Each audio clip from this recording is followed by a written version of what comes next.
I think one of the first things people notice about Swang is when you get to our sessions, our range sessions, we have music playing. And it's the vibe that we set. It's the first thing that people notice about what we're doing. It's like, wow, I've never thought about a driving range with music. Like, everyone's normally quiet and focused, and this is like, we make it a little more social, a little more fun.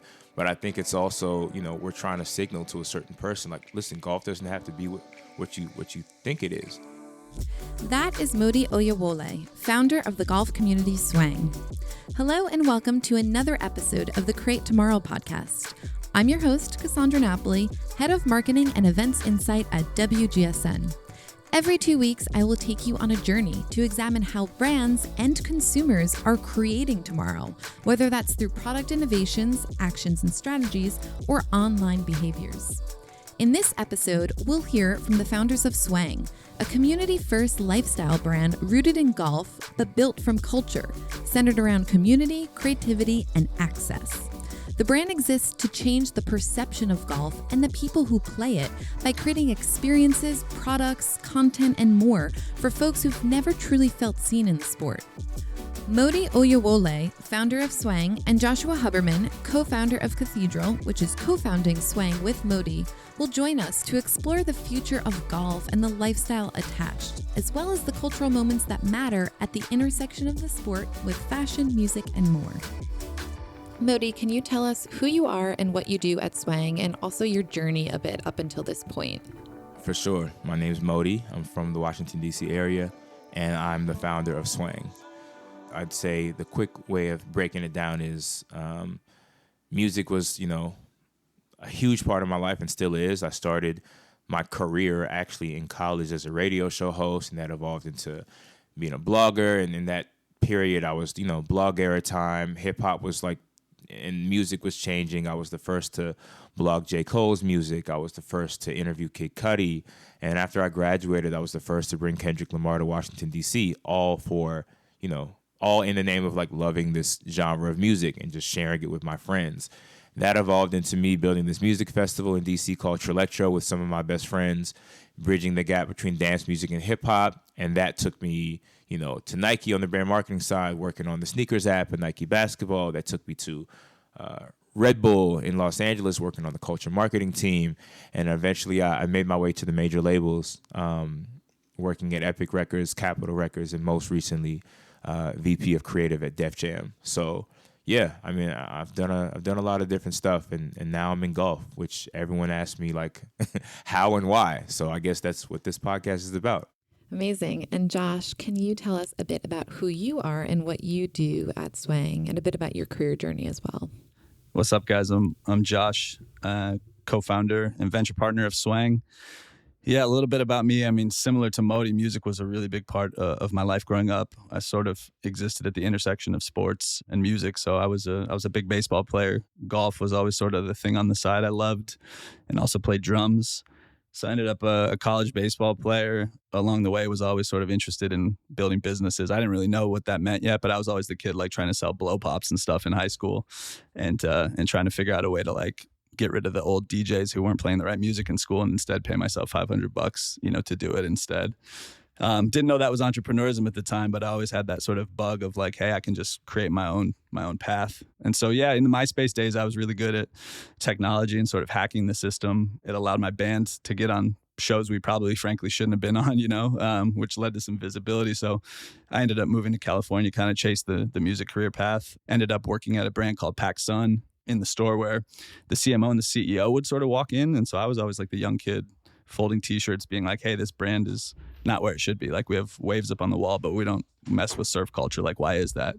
So one day I cold pitched the CEO and said, hey, you should put my band on a tour. And she called me back, which was wild, and said, I like that idea. Why don't you come in and tell us about it? And they gave me the keys to the castle to build a small music tour, which turned into them asking me to build a whole music and entertainment program. And sort of that started my career. Quickly figured out I like building businesses better than working inside a big building. And so I started building agencies. And all that was at the intersection of, I would say, sort of brand, disruptive design thinking, emergent technology, kind of culture, consumer. And so have been building along that way for the past 5 years in a creative venture studio called Cathedral. And we do a bunch of, I guess I would say, wild internet stuff is the way I like to frame it. But we were lucky enough to get introduced to Modi in the early days of him building Swang, and was just blown away, and feel pretty excited to be building with him. Amazing. So, Modi, I'm going to come back to you now.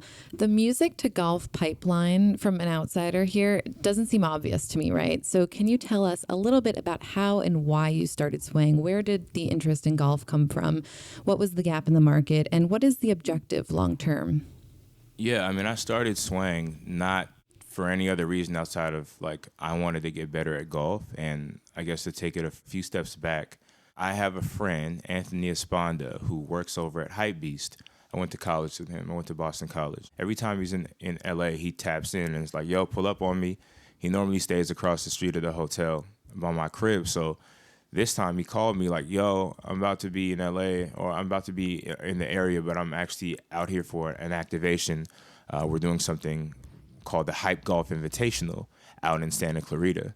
And I'm from DC. I don't know much about like anything outside of LA for real. So I was like, damn, that sounds far. Like, you know, I may have to catch you next time. He was like, nah, you should pull up. I think you're going to like it. I was like, I don't know anything about golf. And this was 2023, I think.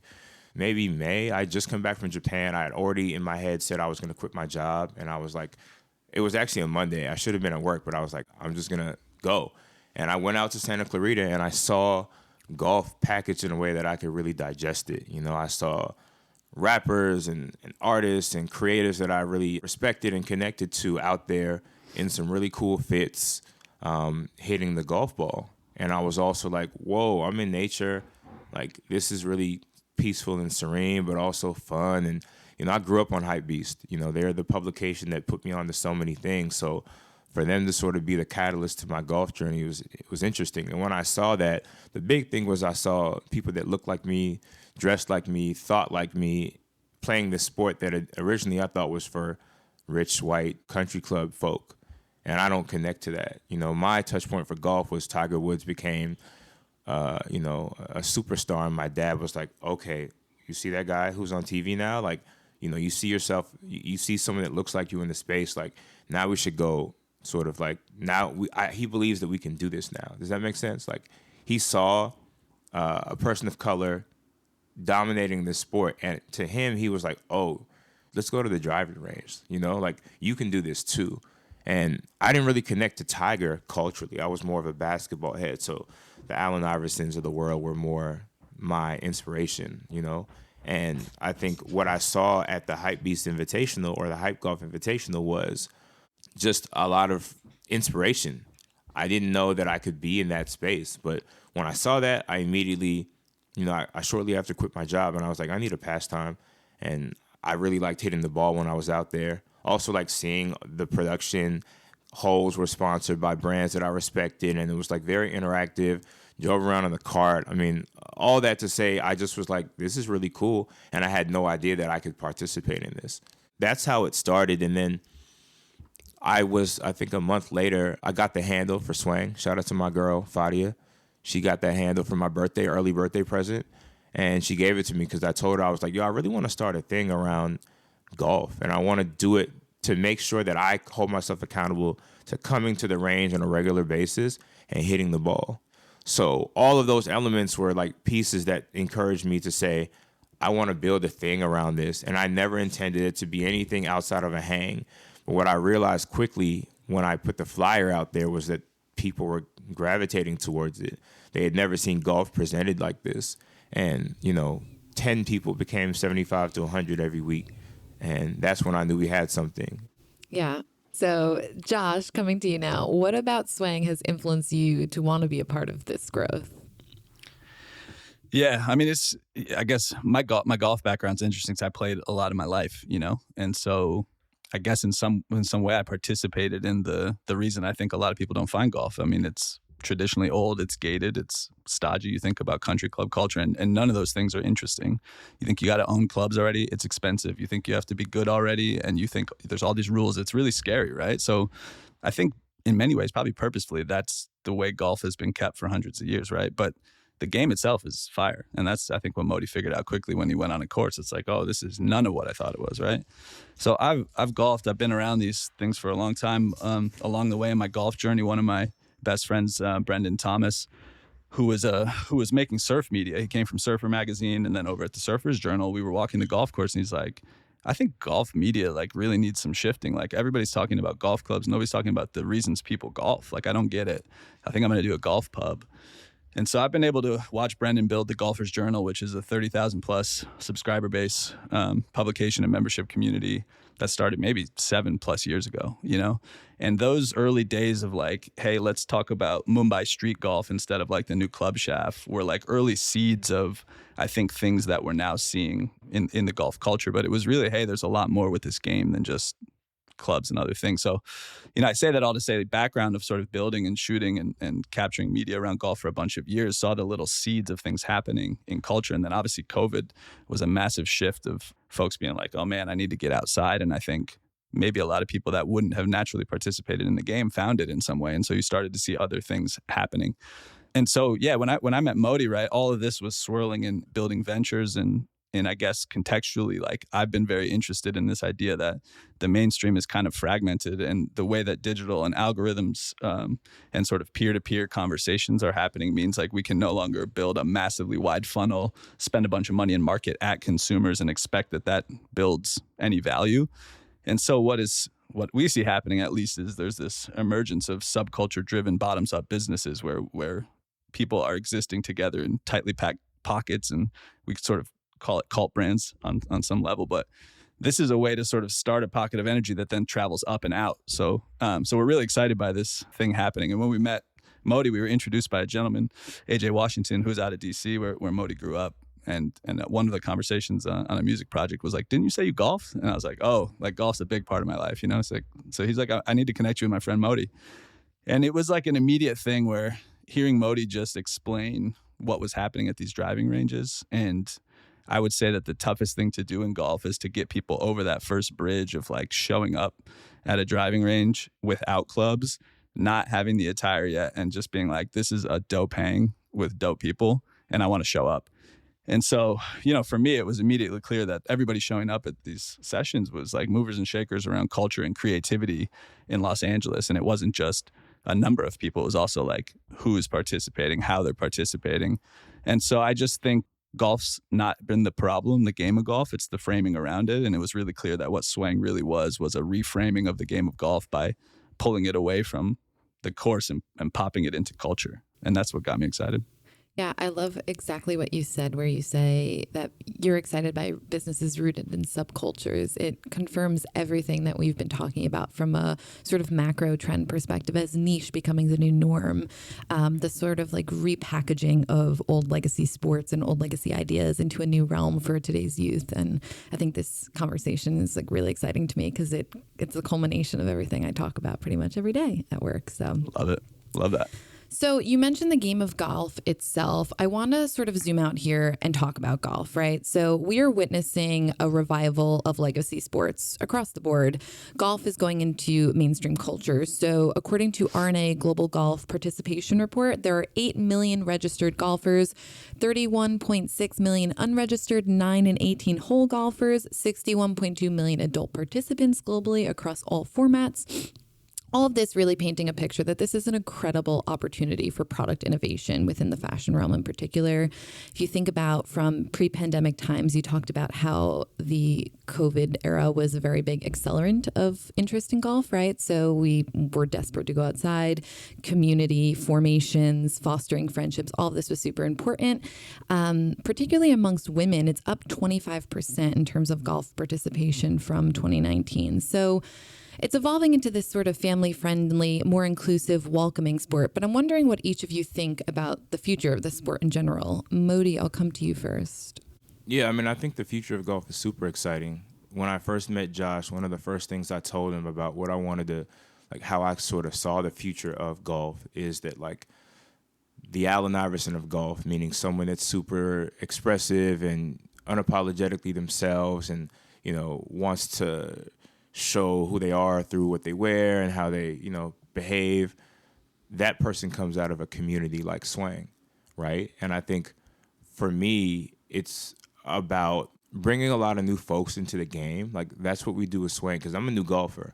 In fact, the hardest thing about running Swang is that I'm no expert every day I learn a new thing about golf.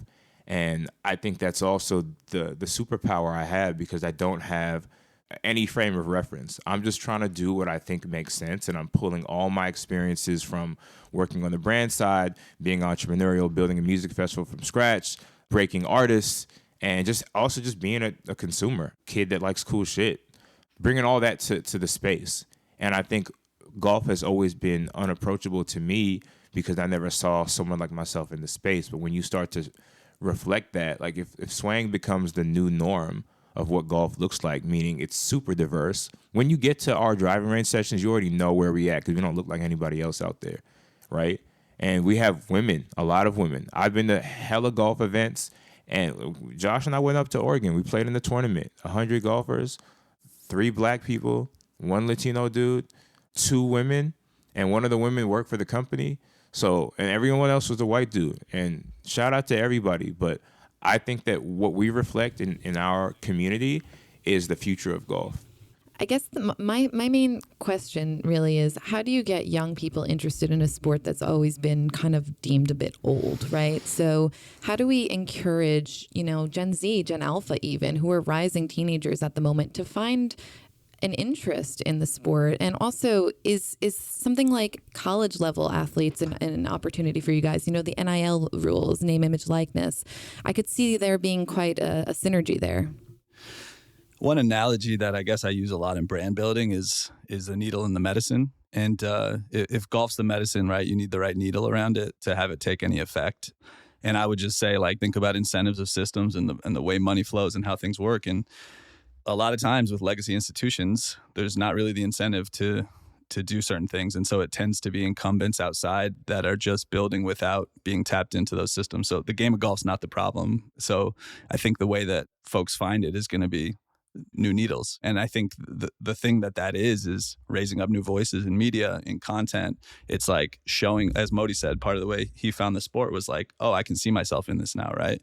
And so that's what Swang is about. It's like, how do we reframe this game and pop it into spaces where you wouldn't normally see golf, and then frame it in a way that's like, this is golf? Like, I didn't know this was for me. And the more that those are seen around many places, and this is product and apparel, this is media, and this is content, it's conversations like this. It's like, maybe I'll check it out. Once you check it out, you're in. Like, golf is a game that gets you hooked, and you find out quickly it's like a game of life, and it's mindfulness, and it's meditation, and it's time with friends, and it's nature. And you just don't think about it that way because it's also like untouchable and gross, So once you realize it's not, you're in. And so that's a lot of the excitement. I'm out at courses a lot, and you're just moving around. One is Los Feliz here, a little bit of a par 3 out in LA. And, you're out on these courses, and all of a sudden the recent thing is like super young kid, baggy ass Jinkos with just a bunch of graffiti drawings all over the pants, like huge pierced up stuff, and out there loving the game. And this is not a view that you would have seen 7-8 years ago. And so I just feel like those are, for me, really exciting to see that kind of trend happening. It seems that this community element of the business is really at the core, right? So entrepreneur Alexis Ohanian famously says that minimum viable community, or MVC, is the new standard model for brand building in the years ahead. So very much on the money with Swang. MVC is a plan MVP, minimum viable product, and it's a model for building and getting instant community response. So at WGSN, we believe the future baseline for measuring a business's success will be about how brands cultivate community effectively. That said, how do you plan to keep the community at your core as you grow? Because I imagine that would be a challenge.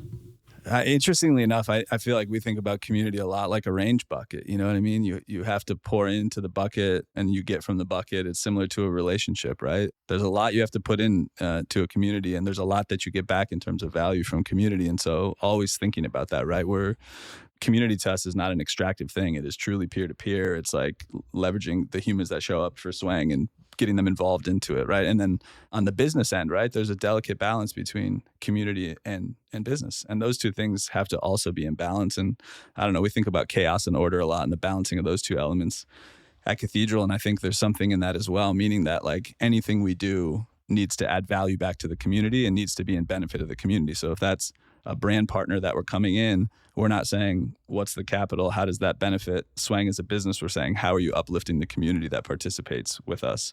And I think if you frame everything from that perspective as you're growing, you're being delicate, you're being purposeful, you're being conscious, and all those are things that we hope the community shows up with us every week, at Swang as well, right? And so I think that becomes the flywheel that allows you to keep things healthy and exciting and hopefully have value for everybody. Yeah, we often talk about this idea of collective effervescence at WGSN. That's a big word for basically the harmony or the cool vibes you feel when you're experiencing something electric, right? Together. It might be a music event, might be a sporting event, might be actively doing a sport yourself, like playing golf. I'm curious, golf is quite a social activity to begin with, but how has Swang worked to trigger those moments of collective effervescence for its community? How have you fostered friendships amongst your community members and made those special connections for them? Yeah, good question. I mean, I think it's creating a safe place, right? I think at the end of the day, Swang, we joke, it's a safe place to suck. At the end of the day, there's a lot of new folks that have never golfed before, and they're in this place being very vulnerable. If you swing and miss the ball, that's something that your ego wouldn't be able to take.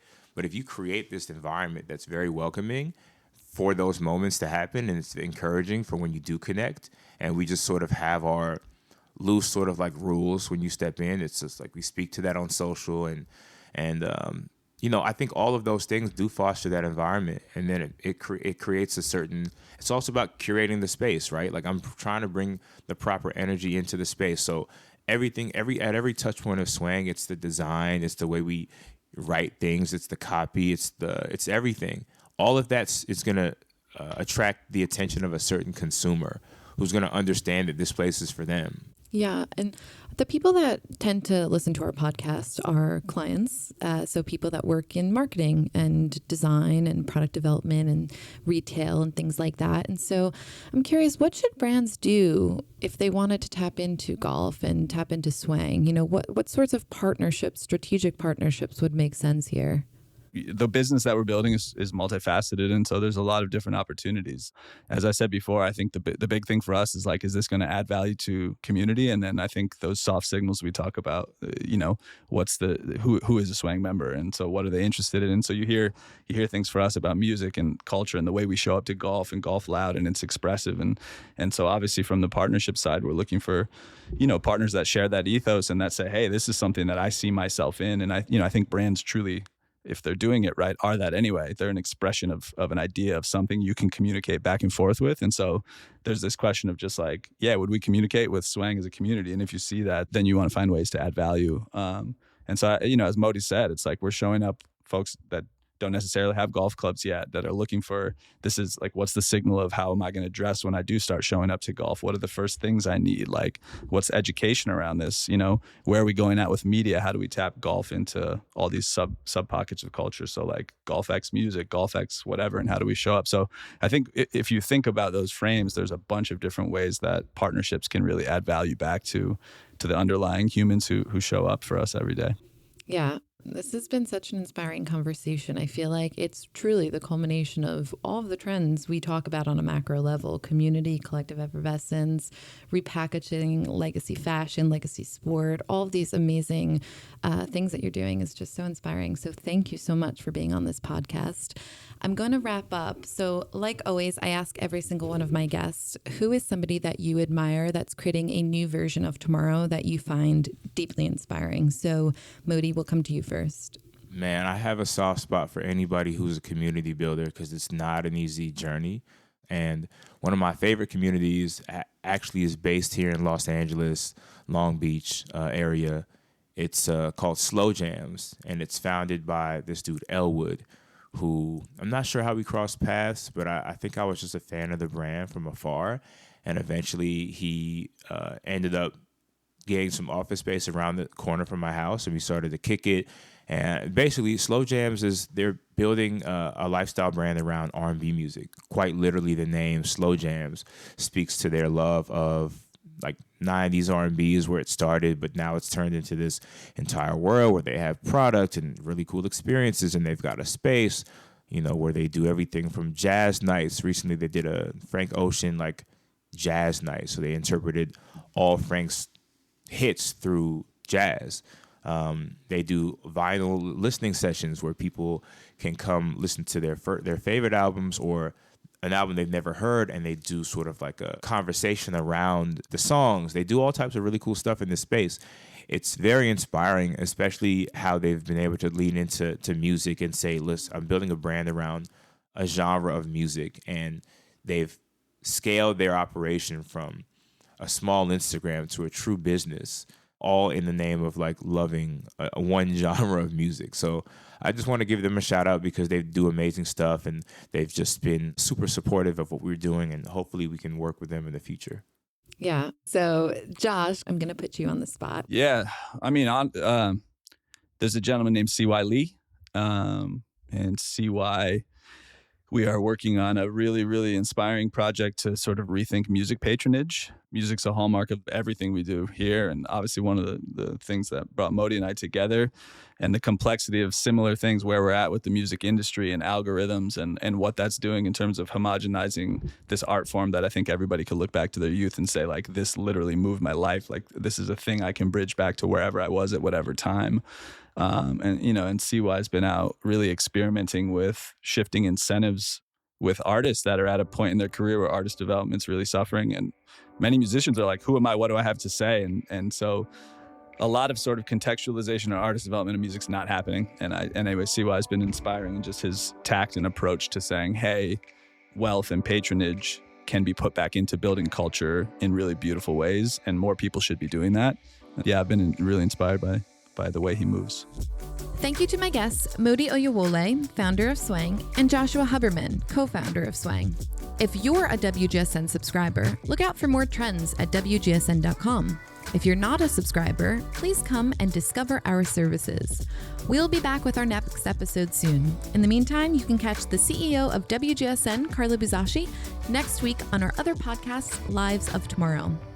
I'm your host, Cassandra Napoli. Be sure to follow and subscribe to this podcast, and see you next time.